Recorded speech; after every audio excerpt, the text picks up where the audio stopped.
The most frustrating part of conducting groups for me is managing the other groups that I'm not directly working with and making sure that they have meaningful activities so that they are learning as well as the group that I'm working with. The most frustrating part of conducting reading groups is having enough time individually with each group and managing the rest of the class.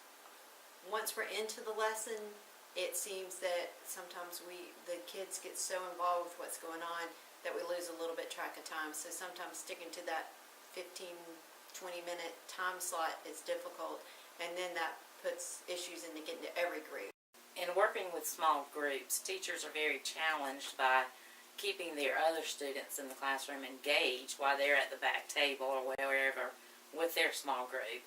And I try to help them with making sure that all of those other students have some type of meaningful activity or that they can be engaged in.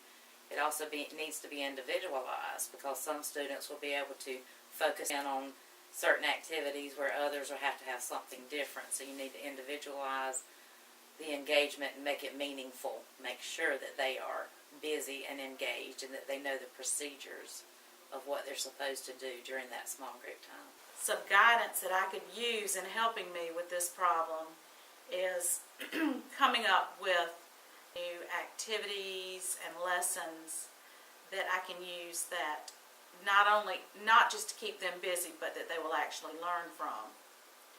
I definitely could use more guidance in the area of what to do with my highest groups, because they can work independently and they can go off on their own, have study groups, book talks, things like that, but I would welcome more information on how to guide them better and how to make sure they stay on task during those times.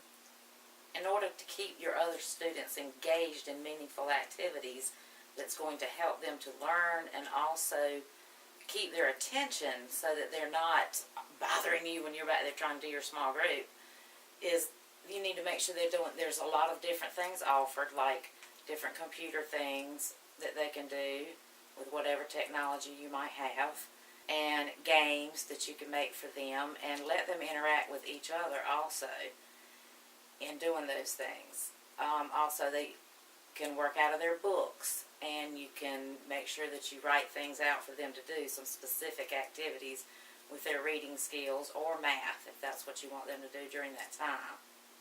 Make sure that everything is explained to them ahead of time and that they know, as I said before, the procedures for everything. Students grow definitely from the interactions with other students at the back table because they're working with students on their own level. That takes some of the frustration away from the students, that they may not feel they're as good as the person next to them, or the person next to them may be way beneath them, because they're more on level ground and equal footing whenever they do come to the back table. It's important to make sure that your activity is very focused, that there should be pointed teaching going on back there based on whatever those students' needs are. And definitely your grouping must be flexible so that those groups are changing with the needs of your students. Many of the skills we cover at the back table are comprehension skills. They're very receptive to learning and expanding upon what they already know, as far as text features, genres, types of writing, persuasive stories that we read. We just work through lots of different comprehension. Lessons I do with small groups are focused on the needs of the students, and I want to make sure that whatever we're doing at the back table is strengthening what I've done in the classroom with them with whole group. I may want to change my strategies a little bit to help them better understand what it is, maybe cause and effect, or whatever the skill may be.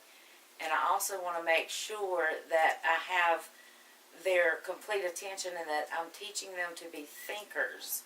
They need to do lots of thinking aloud, and I will do thinking aloud to teach them to use their thinking skills to further whatever it is I'm trying to get them to learn.